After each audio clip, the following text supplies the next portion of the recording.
네, 여러분 안녕하세요. 반갑습니다. 7월 23일입니다. 금요일입니다.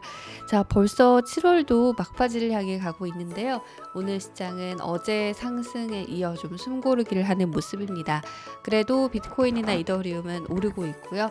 다른 디지털 자산들 조금 조정을 받고 있는 것들 눈에 띄네요. 그래도 다행인 것은 비트코인이나 이더리움이 7거래일 기준으로도 상승으로 돌아섰다는 점입니다. 하지만 그 밖의 알트코인들 중에는 아직까지도 조금 더 갈 길이 먼 디지털 자산들 있습니다. 예를 들어 솔라나 같은 경우는 오르긴 했지만 24시간 기준으로는 하락하고 있고요. 아니죠. 7거래일 기준으로는 하락하고 있고요.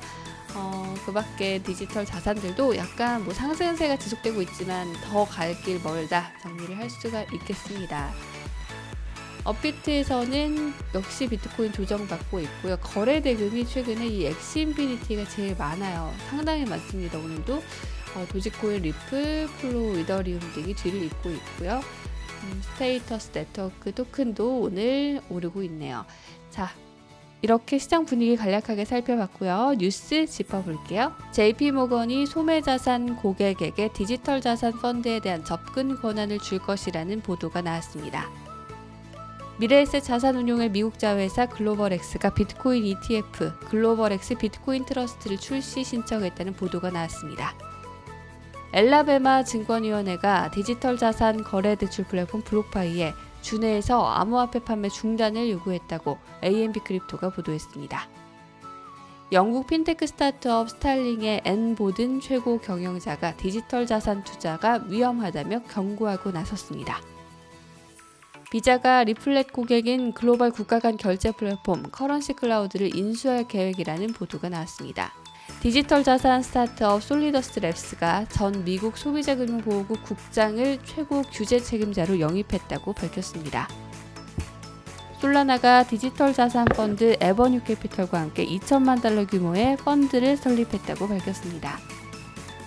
이더리움 스케일링 솔루션이죠. 폴리곤과 디지털 럭셔리 NFT 마켓 UNXT가 $1,000만 규모 UNXT 컬처 펀드를 조성했습니다. 뉴스들 조금 더 자세히 볼 필요 있는 것들 짚어볼게요. JP모건이 소매 판매에 나선다라는 소식입니다. 그동안에는 사실 이 기관을 상대로 한 크립토 펀드 이야기가 나왔었는데 이번에는 소매 고객들한테도 원하면 크립토 펀드에 투자할 그런 기회를 준다는 것이죠. 자, 이게 공식 보도는 아니고요. JP모건의 사정에 대해서 잘 아는 사람이 이렇게 이야기를 했다고 하는데 여기에는 파이낸셜 어드바이저 서비스도 있고 또 트레이딩 앱도 사용을 해서 크립토에 투자할 수 있다고 하는데 JP모건 고객들은 이제는 그레이스케일 인베스트먼트, 그 GBTC나 또 비트코인 캐시 트러스트나 이런 트러스트 상품들을 투자할 수 있는 기회를 얻었다. 그리고 오스프리 펀드 같은 경우도 가능해졌다라는 소식이에요. JP모건이 그동안 사실 2017년 처음 비트코인이 사기다 해서 시작해서 크립토 환경 안에서 굉장히 급진적인 움직임을 펴왔었죠. 자, 이제는 개인 고객들에게도 이런 서비스를 제공할 예정이다라는 보도가 나왔습니다. 영국의 핀테크 스타트업 스타일링 대표가 이분인데요. 디지털 자산 시장에 대해서 좀 우려하고 있다. 꽤 위험한 투자다. 거래소도 위험하다라고 발언을 했다고 합니다. 사실 영국에선 지금 바이낸스 규제 이슈가 있기 때문에 그걸 보고 또 더 이런 이야기를 하는 것 같은데요. 비트코인하고 디지털 자산 투자자들이 일종의 사기 거래 같은 거에 노출되어 있다는 것이죠. 근데 재밌는 건 이 회사가 2014년에 설립이 됐는데 영국에서 한국에서 따지면 카카오뱅크나 K뱅크 정도 온라인에서 은행을 운영하는 그런 회사여서 어떻게 보면 좀 급진적인 움직임을 보일 법도 한 그런 회사인데 이런 부정적인 약간 입장을 밝혔다는 거죠. 스타일링 같은 경우는 2021년 기준으로 매출이 600%나 늘어난 그런 잘 나가는 그런 회사입니다. 자, 사실 근데 이런 말들에는 이제 시장이 조금 덜 흔들리는 것 같아요.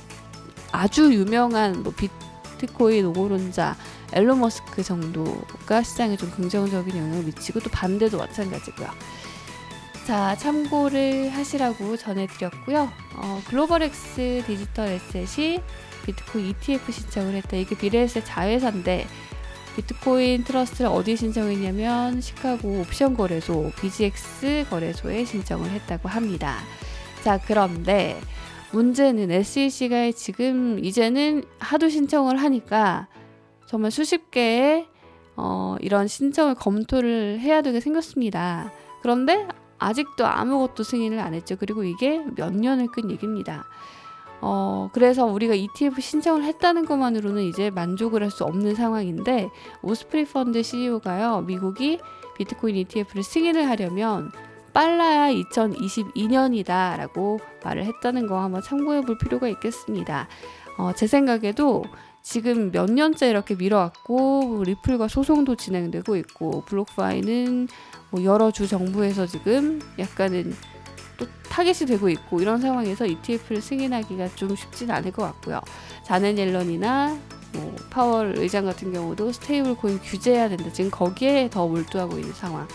그렇기 때문에 제 생각에는 ETF 승인까지는 좀 기다려야 되지 않을까 싶은데요. 이 뉴스가 좀 빨리 나와서 할 거면 하고 말 거면 말고 그런 상황이 됐으면 좋겠습니다. 시장이 불확실성을 좀 싫어하는 그런 속성이 있잖아요.